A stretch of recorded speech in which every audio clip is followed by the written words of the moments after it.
Hi everyone, welcome all of you in engineering physics lecture series. आज जो हम start करने वाले हैं वो है chapter 1 wave optics. Wave optics क्या होती है? ये एक फिजिक्स की ब्रांच है जिसमें हम ऑप्टिकल फिनोमिनाज के बारे में पढ़ते हैं, जैसे इंटरफेरेंस, रिफ्लेक्शन, पोलराइजेशन। ये सब फिनोमिना हम वेव ऑप्टिक्स में पढ़ते हैं। मीन्स जिसमें हम ऐसे फिनोमिना पढ़ते हैं जो कि वेव के लाइट नेचर से रिलेटेड है। तो आप 12th में आपने पढ़ा होगा कि लाइट का रे नेचर भी होता है, वेव नेचर भी होता है। तो यहाँ पे हम वेव नेचर से रिलेटेड जो फिनोमिनाज पढ़ेंगे वो वेव ऑप्टिक्स में आएंगे। तो सबसे पहला फिनोमिना है वो है इंटरफेरेंस। इंटरफेरेंस आप सबको पता है कि जब when two or more than two waves are meet in a medium, the intensity of that waves will be redistributed, and the redistribution of intensity is called interference. Due to the redistribution, if you have a coherent source, you will see the constructive and destructive interference. Means कभी कभी intensity बहुत ज़्यादा होगी, उसको आप बोलोगे constructive interference, कभी कभी जीरो होगी, मीन्स डिस्ट्रक्टिव इंटरफेरेंस। इंटरमीडिएट भी हो सकती है। अब ये इंटरफेरेंस होता क्या है, कैसे होता है, इसके क्या एप्लीकेशंस हैं, डेली लाइफ में हम इस फिनोमेना को कहाँ यूज करते हैं, उन सब चीज़ों के बारे में हम डिस्कस करेंगे। तो सबसे पहले हम बात करते हैं कि इंटरफेरेंस काम कहाँ आता है। आप डेली लाइफ में कौन कौन से फिनोमेना होते हैं जिनको आप देखते हैं जो कि इंटरफेरेंस से रिलेटेड है। तो सबसे पहले फिनोमिना की हम बात करते हैं, जैसे सोप बबल्स है आपका, उसमें आपको कलर्स दिखाई देते हैं। कलर्स क्यों दिखाई देते हैं? इंटरफेरेंस की वजह से। इसी तरह से आप देखोगे कि जो ऑयल की बूंद होती है किसी सरफेस पे गिर जाए और आप देखोगे तो आपको कलर्स दिखाई देंगे। इसी तरह रेनबो में कलर्स बनते हैं। इस नेचर में जहाँ भी आप अलग अलग तरह के ब्यूटीफुल कलर्स देखते हैं, भले पिकॉक के फीदर हो ना, तो ये सारे जो फिनोमिना है ये इंटरफेरेंस से रिलेटेड है। ये सारे फिनोमिना होते हैं इंटरफेरेंस की वजह से। वेव में जब आपस में इंटरफेरेंस होता है तो कंस्ट्रक्टिव डिस्ट्रक्टिव इंटरफेरेंस भी होता है। उसके अलावा जो आपकी लाइट है वो लाइट सब लाइट्स में, सब पार्ट्स में डिवाइड भी हो जाती है। तो अलग अलग कलर्स डिस्पर्सन की वजह से आपको अलग अलग कलर्स भी उसमें दिखाई देते हैं। तो यहाँ पे हम देखेंगे कि इंटरफेरेंस होता क्या है, इसके हम कुछ इंस्ट्रूमेंट बनाएंगे।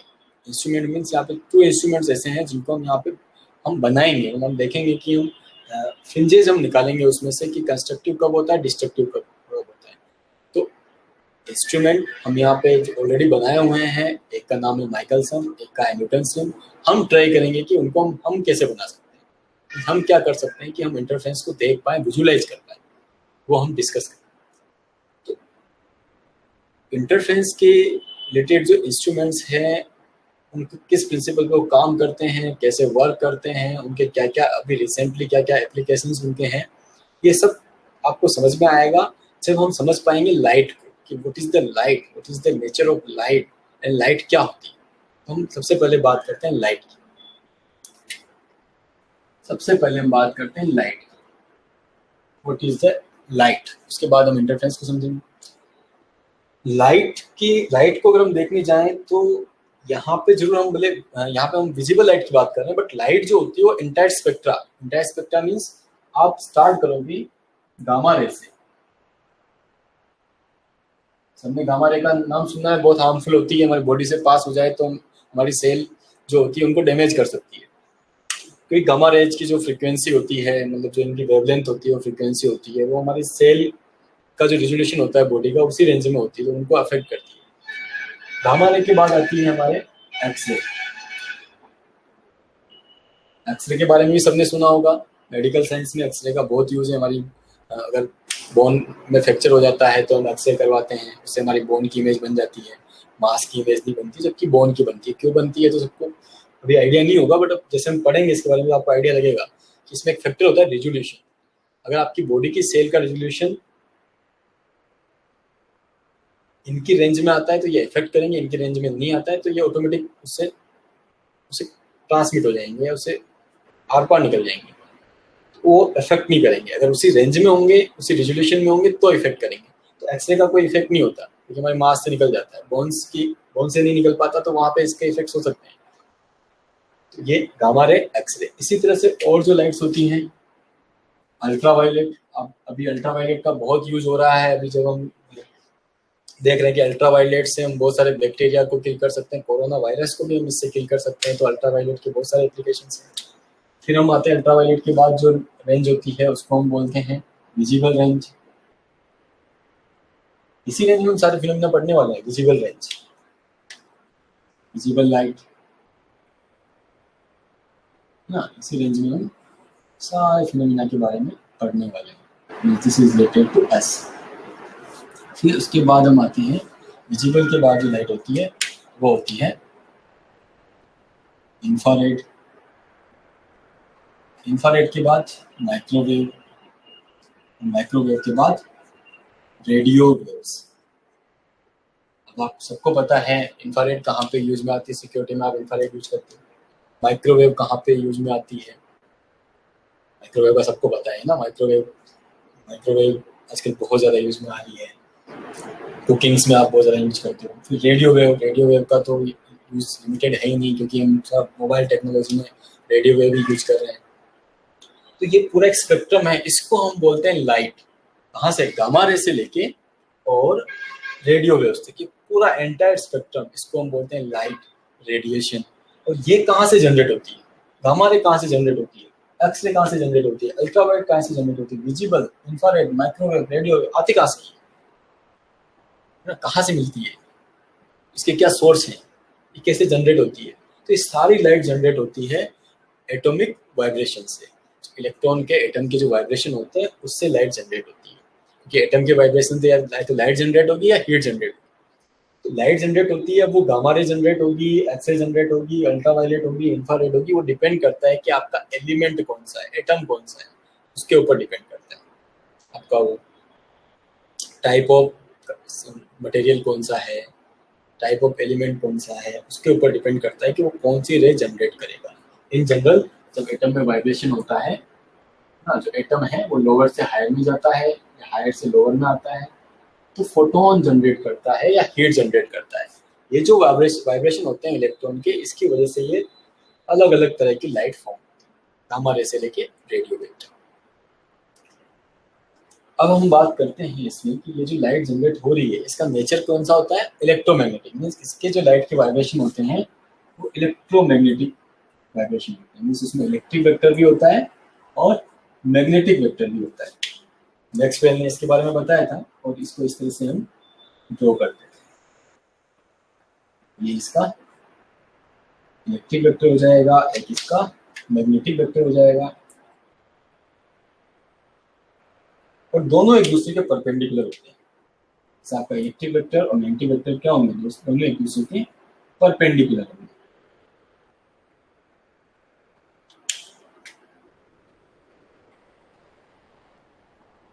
इस तरह से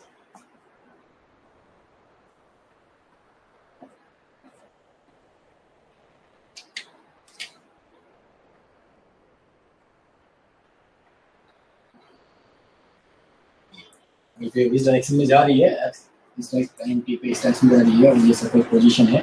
इसके इलेक्ट्रिक और मैग्नेटिक वेक्टर होते हैं ना, वो दोनों एक दूसरे के परपेंडिकुलर होते हैं। ये इलेक्ट्रिक वेक्टर हो गया, ये मैग्नेटिक वेक्टर हो गया, इसको इससे भी आप नोट कर सकते हो। तो ये एक दूसरे के परपेंडिकुलर, मतलब वेव अगर आपकी इस डायरेक्शन में जा रही है ना, इस डायरेक्शन में वेव जा रही है, तो एक इलेक्ट्रिक वेक्टर होगा, एक मैग्नेटिक वेक्टर, और दोनों एक दूसरे के परपेंडिकुलर होंगे, और ये वेव के प्रोपोगेशन के भी परपेंडिकुलर होंगे।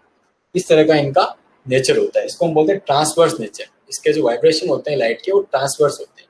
कोई भी हो, गामा रे हो, एक्स रे हो, अल्ट्रावायलेट हो, विजिबल हो, सारी रेडिएशन की लाइट के जो वाइब्रेशन है वो ट्रांसवर्स है। इसीलिए हम कहते हैं कि जो लाइट का नेचर होता है वो ट्रांसवर्स होता है। ठीक है, अब इस लाइट के अंदर एक रेंज आ रही है, विजिबल रेंज। ये रेंज क्या होती है, मीन्स इसकी अगर हम देखें, गामा रे की हम देखें कि इसकी वेवलेंथ कितनी होती है, फ्रीक्वेंसी क्या कितनी होती है। तो गामा रे की जो वेवलेंथ होती है वो बहुत कम होती है, फ्रीक्वेंसी होती है वो बहुत ज़्यादा होती है। वेवलेंथ और फ्रीक्वेंसी हम देखें, इस तरह से हम इसको ड्रॉ कर सकते हैं।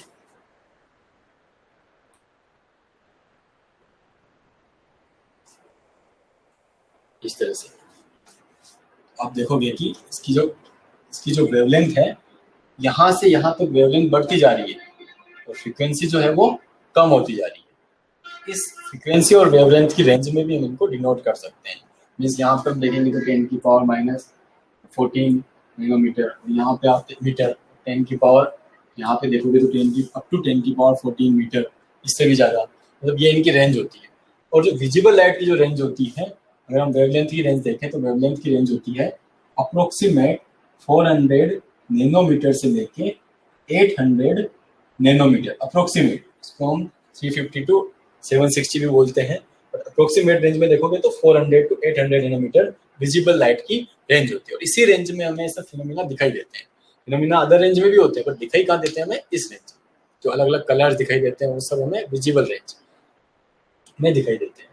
तो इसको हम बोलते हैं इलेक्ट्रोमैग्नेटिक स्पेक्ट्रम। और इसमें ये जितनी भी लाइट है, इलेक्ट्रोमैग्नेटिक वेव है, किसी मीडियम से अगर ये पास होगी तो उस मीडियम में लाइट के जो वाइब्रेशन होंगे वो ट्रांसवर्स होंगे। तो ये आपका जस्ट इसका लाइट क्या होती है। अब हम आते हैं कि वेव क्या होती है। वेव क्या होती है, तो वेव की हम बात करते हैं। ये आई होप कि आपने नोट किया होगा। तो हम बात करते हैं वेव की। वेव क्या होती है?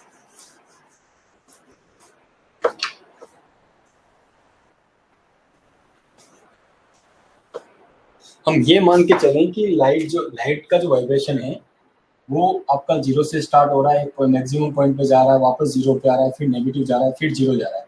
मीन्स एक लाइट जो है पूरा सर्कल कवर कर रही है ना, पूरा सर्कल, उसका वाइब्रेशन जो हो रहा है अप से लेके डाउन तक और वापस रेस्ट पोजिशन में आने में पूरा सर्कल डिनोट होता है। मतलब ए से स्टार्ट होकर वापस ए प्राइम पे। इसको अगर हम दो पार्ट में तोड़ दें, यहाँ से इसको कट करके यहाँ से घुमा दें, तो इस तरह से आपकी एक वेव बन जाएगी। मतलब लाइट को डिनोट करने के लिए हम इस तरह से डिनोट करते हैं, इसको हम बोलते हैं वेव। वेव के रूप में हम इसको डिनोट करते हैं। और इसमें क्या होता है, ये जो वेव है यहाँ से यहाँ तक की जो डिस्टेंस होती है इसको हम बोलते हैं वेवलेंथ। यहाँ से यहाँ तक की डिस्टेंस को हम क्या बोलते हैं? वेवलेंथ। यहाँ से यहाँ तक की डिस्टेंस। और इसका जो ये मैक्सिमम वैल्यू होती है इसको हम बोलते हैं एम्पलीट्यूड। और ये ऊपर वाले पार्ट को हम क्रेस्ट बोलते हैं, लोअर वाले पार्ट को थ्रग बोलते हैं। इस तरह से हम लाइट को डिनोट करते हैं, इसको हम बोलते हैं वेव। और यहाँ पे हो सकता है टाइम के साथ में हो, ये पोजीशन के साथ में हो ना, यहाँ पे वोल्टेज करंट भी हम दे सकते हैं। तो इस तरह से हम वेव को डिनोट करते हैं। और यहाँ पे इसका जो, अगर हम एंगल की बात करें, ये एंगल बताता है किस एंगल पे है, इसको हम बोलते हैं फेज। यहाँ पे इनिशियल फेज कितनी? जीरो। यहाँ देखोगे तो फेज कितनी? पाई। यहाँ देखोगे फेज कितनी? 2 पाई। मीन्स यहाँ से यहाँ तक जो लंबा डिस्टेंस होती है वो 2 पाई के इक्वल होती है। ये इसकी फेज है। और फेज डिफरेंस हम किसको बोलते हैं? अगर हम दो पॉइंट के बीच में, ए और बी के बीच में डिफरेंस देखें तो कितना डिफरेंस होगा? 2 पाई का डिफरेंस आ रहा है। ये जीरो है, ये 2 पाई है, मीन्स 2 पाई माइनस जीरो, ए और बी के बीच में फेज डिफरेंस कितना हुआ? 2 पाई। इसका फेज डिफरेंस हो गया। इस तरह से हम इसको डिनोट भी करते हैं। तो ये फेज हो गया, फेज डिफरेंस हो गया। और फ्रीक्वेंसी कितनी होती है, इसको एफ से डिनोट करते हैं, न्यू से डिनोट करते हैं। यहाँ पे हम न्यू से डिनोट करें, इसको बोलते हैं न्यू। न्यू से हम यहाँ पे डिनोट करेंगे। फ्रीक्वेंसी को वैसे एफ से डिनोट करते हैं, न्यू से डिनोट करते हैं, स्मॉल एन से भी डिनोट करते हैं। बट यहाँ काफी सारे कॉन्स्टेंट हम यूज में लेते हैं, तो फिजिक्स में हम हमेशा फ्रीक्वेंसी को न्यू से डिनोट करने वाले हैं। इंजीनियरिंग फिजिक्स में जो भी टॉपिक आप पढ़ोगे वहां पे हम फ्रीक्वेंसी को न्यू से डिनोट करेंगे। फ्रीक्वेंसी क्या होती है कि 1 सेकंड के अंदर कितनी वेव पास हो रही है, number of waves passing in 1 second, उनका जो काउंट होता है वो होता है फ्रीक्वेंसी। तो फ्रीक्वेंसी की यूनिट जो होती है वो सेकंड इनवर्स भी होती है, हर्ट्ज भी होती है। फ्रीक्वेंसी हो गई। उसके बाद हम बात करेंगे इसमें वेवलेंथ हो गई आपकी, फेज हो गई, फेज डिफरेंस हो गया, फ्रीक्वेंसी हो गई, एम्पलीट्यूड हो गया। तो ये बेसिक नोटेशंस हैं वेव के, और इसको हम बोलते हैं वेव। ठीक है। अब हम आते हैं कि वेव हो गया, लाइट हो गया। अब हम आते हैं इंटरफेरेंस पे। इंटरफेरेंस क्या होता है? ओके, अब हम बात करते हैं इंटरफेरेंस की। What do you mean by interference? Interference की बात करते हैं। आप सबने पढ़ा है 12th में कि जब दो या दो से ज्यादा सोर्सेज किसी मीडियम में आते हैं, मिलते हैं, तो वहां पे जो इंटेंसिटी होती है, किसकी इंटेंसिटी? विजिबल लाइट, वो रीडिस्ट्रीब्यूट हो जाती है। मीन्स सपोज एक के पास इंटेंसिटी 10 कैंडला है ना, 10 कैंडला है, दूसरे के पास इंटेंसिटी भी 10 कैंडला है। दो सोर्स लगे हुए हैं, एक सोर्स की जो इंटेंसिटी है वो 10 कैंडला है, दूसरा सोर्स है उसकी भी intensity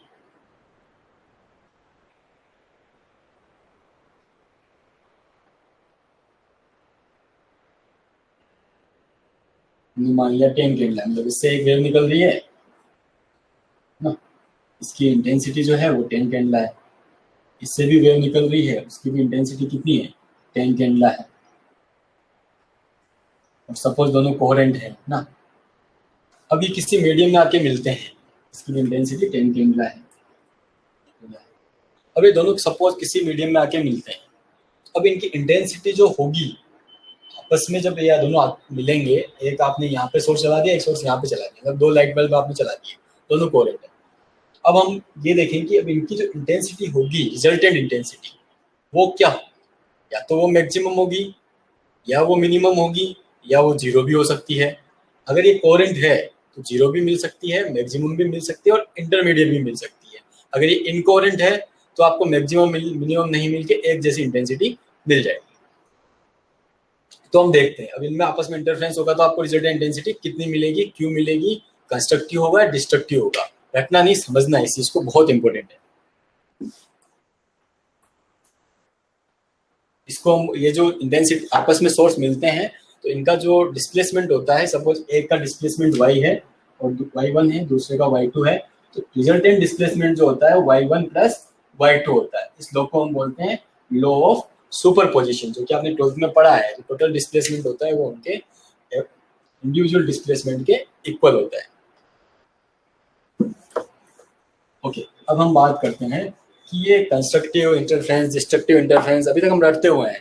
constructive interference means condition n lambda, destructive means n-1/2 lambda, है ना। तो ये रटना नहीं है, अभी भी इस चीज को रटेंगे नहीं, समझेंगे कि n लैम्डा क्यों आता है और n-1/2 लैम्डा क्यों आता है ना। तो अब यहाँ देखते हैं हम कि हमारे पास एक वेव है, मान के चलते हैं एक वेव है, यहाँ हमने सोर्स लगा दिया, एक वेव जनरेट हो गई। ये लीजिए साहब, एक वेव जनरेट हो गई हमारी। अब देखते हैं कि ये वेव जो है इसका कुछ एक एम्पलीट्यूड होगा, सपोज इसका एम्पलीट्यूड एक, इसका जो एम्पलीट्यूड है वो कैपिटल ए है, ये आपका टाइम टी के साथ मूव कर रही है, ये पोजीशन एक्स है ना।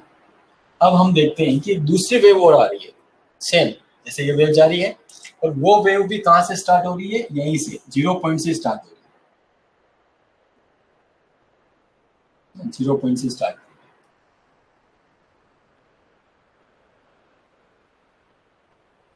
तो अब आप देखो, ये 0 से स्टार्ट हो रही है और 0 से स्टार्ट हो रही थी, दूसरी जो वेव है वो भी 0 से स्टार्ट हो रही है।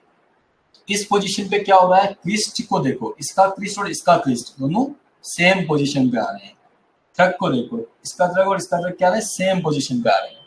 मींस जब क्रिस्ट से क्रिस्ट मिलते हैं, थ्रग से थ्रग मिलते हैं, तो हम क्या बोलते हैं, कंस्ट्रक्टिव इंटरफेरेंस। तब आपकी इंटेंसिटी क्या हो जाती है, 4 टाइम्स हो जाती है ना, मैक्सिमम हो जाती है। तो यहाँ पे क्या हो रहा है आपका कंस्ट्रक्टिव इंटरफेरेंस, मींस जब पाथ डिफरेंस आपका 0 है, पाथ डिफरेंस कितना है, 0 है, उस केस में कौन सा इंटरफेरेंस हो रहा है, कंस्ट्रक्टिव। दिख रहा है आपको ना, पाथ डिफरेंस 0 है तो क्रिस्ट से क्रिस्ट मिल रहा है, थ्रग से थ्रग मिल रहा है, मतलब कंस्ट्रक्टिव। जब भी क्रिस्ट से क्रिस्ट मिलेगा, थ्रग से थ्रग मिलेगा, कंस्ट्रक्टिव होगा, ये समझ लीजिए। क्रिस्ट से क्रिस्ट मिलेगा, थ्रग से थ्रग मिलेगा, तो क्या होगा, कंस्ट्रक्टिव इंटरफेरेंस होगा। यहाँ कंस्ट्रक्टिव इंटरफेरेंस हो रहा है। अब हम बात करते हैं कि सपोज ये वेव यहाँ से स्टार्ट नहीं होती है, ब्लू वाली जो वेव है ये यहाँ से स्टार्ट नहीं होती है ना, ये यहाँ से स्टार्ट नहीं होती है, ये वेव स्टार्ट होती है ब्लू वाली आपकी यहाँ से। कहाँ से स्टार्ट होती है, लेमडा के बाद, लेमडा के बाद स्टार्ट होती है, मतलब यहाँ से स्टार्ट होती है। अब देखो क्या हो रहा है, क्रिस्ट से क्रिस्ट मिल रहा है, नहीं मिल रहा है, थ्रग से थ्रग मिल रहा है, नहीं मिल रहा है, क्रिस्ट से क्रिस्ट मिल रहा है, थ्रग से थ्रग मिल रहा है अभी भी। मीन्स जब आपका पाथ डिफरेंस लेमडा है तब भी आपका कौन सा इंटरफेरेंस हो रहा है, कंस्ट्रक्टिव। अगेन अब हम क्या करते हैं कि वेव यहां से भी स्टार्ट नहीं हो रही है, यहां से भी स्टार्ट नहीं हो रही है, वो स्टार्ट हो रही है यहां से, कहां से, 2 लेमडा से, 2 लेमडा से स्टार्ट हो रही है। जब 2 लेमडा से स्टार्ट हो रही है तब कौन सा इंटरफेरेंस हो रहा है, देखो डेल्टा इक्वल टू 2 लेमडा हो। अब भी क्या हो रहा है, क्रिस्ट से क्रिस्ट मिल रहा है, थ्रग से थ्रग मिल रहा है, मींस अब भी कौन सा इंटरफेरेंस हो रहा है आपका, कंस्ट्रक्टिव। अभी भी कंस्ट्रक्टिव इंटरफेरेंस हो रहा है। इसका मतलब जब भी आपका path difference plus minus n lambda होगा तब आपका कंस्ट्रक्टिव इंटरफेरेंस होगा।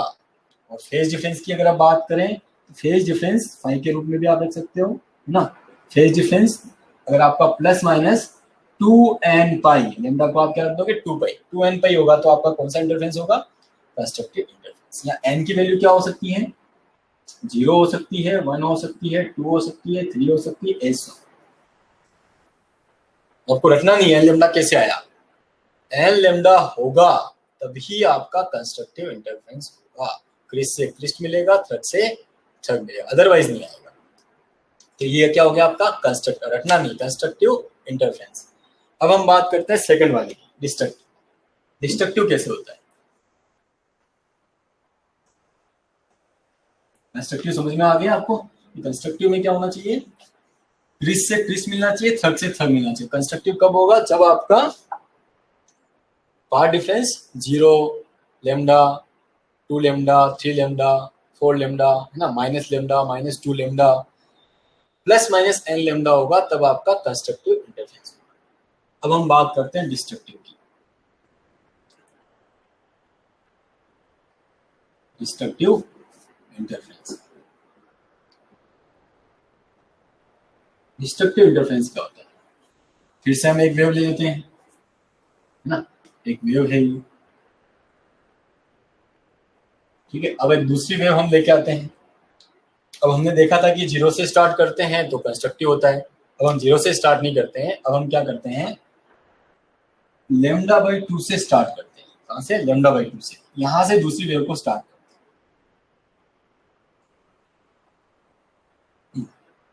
अब देखो क्रिस से क्या मिल रहा है, थ्रग मिल रहा है,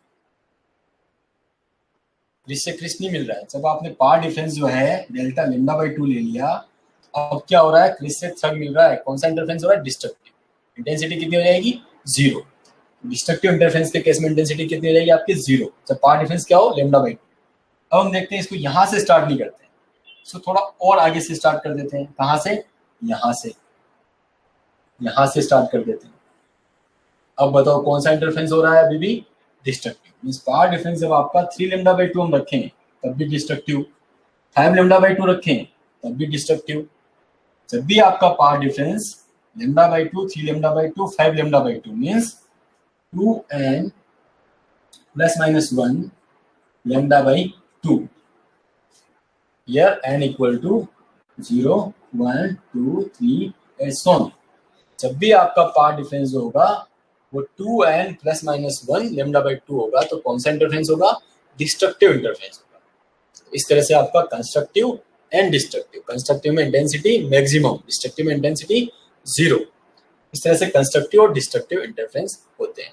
और इनके इंटरमीडिएट में कि वेव जो है वो इंटरमीडिएट मिल रही है, एक वेव ऐसे जा रही है, दूसरी वेव जो है वो न तो वो 0 से स्टार्ट हो रही है, ना वो π/2 से स्टार्ट हो रही है, वो इस तरह से चल रही है, मिक्स ना। जब मिक्स चल रही है उस केस में आपकी रिजल्टेंट इंटेंसिटी जो होगी वो इस तरह से मिक्स इंटेंसिटी होगी। और जब मिक्स इंटेंसिटी होगी तो आपका न तो कंस्ट्रक्टिव इंटरफेरेंस होगा ना डिस्ट्रक्टिव होगा। कंस्ट्रक्टिव डिस्ट्रक्टिव कब होंगे, जब आपका पार्ट डिफरेंस या तो 0 हो या λ/2 हो या लैम्डा हो या 2 लैम्डा हो, उस केस में आपको कंस्ट्रक्टिव डिस्ट्रक्टिव इंटरफेरेंस दिखेंगे। इस टॉपिक को ध्यान से समझ लें। इंटरफेरेंस आपको देखना है, मींस आपको कंस्ट्रक्टिव डिस्ट्रक्टिव इंटरफेरेंस होना चाहिए। अगर वो नहीं हो रहा है तो आपको इंटरफेरेंस दिखाई नहीं देगा। Okay, thank you for today's lecture. कल हम पढ़ेंगे